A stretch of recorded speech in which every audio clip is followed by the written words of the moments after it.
So some terms show up on the SIE exam that you go, I'd never heard of this. So one of these is price elasticity, if I can say it, but it's not this. So price elasticity is the amount that a demand for a product changes with increases or decreases in price.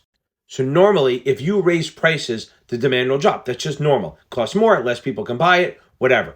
So if there are some times where you raise prices and the demand goes up, certain things. And then there's other things called inelastic, is when you raise the prices up or down, it doesn't matter. Tobacco, pharmaceuticals, food, cigarettes, I said tobacco twice, energy, it doesn't matter because the demand is a demand. That would be called inelastic, and they would have a number between 0 and -1 or 0 and 1. Anything between -1 and up to 1 is called inelastic. Inside that, 1 is elastic. But 0.99 down to -0.99 would be considered inelastic. It's moving less than the price. Those are static things. So if you had a -1 elasticity, that means if you raise the price by 10%, the demand would drop by 10%. That's always the rule I've always heard anyway. But that's, if you raise prices by 10%, the demand will drop. That's kind of normal. You're still making more money, but that's elasticity, and that's how much it moves. Now, let's say in a different situation, there's a positive. Let's say you had a positive elasticity of 1.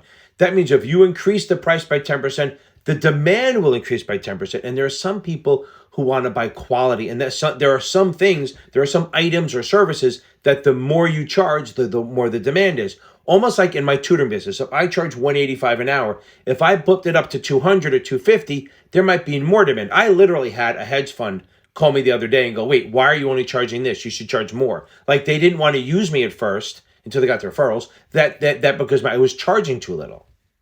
So there are items that the more you charge, the demand goes up. But normally it goes, if you raise prices, the demand will drop. So again, inelasticity means it doesn't move very much, is around 0 or inside -1 to 1. Elasticity means it's moving. You could have -1, -2, -3. You could have positive. So let's say you had a -2 elasticity. I raise prices by 10%. The demand will drop by 20%. So I actually might be losing money. And that's what businesses do. They measure if they raise the prices. If I raise the price by 10%, I lose 10%. I'm still making more on what I sell than I lost by losing customers. So make sure on a high level, if elasticity is positive, it's going to move, the demand will move up when you raise prices. If elasticity is negative, demand will go down when you raise prices. Check me out on YouTube, Capital Advantage Tutoring.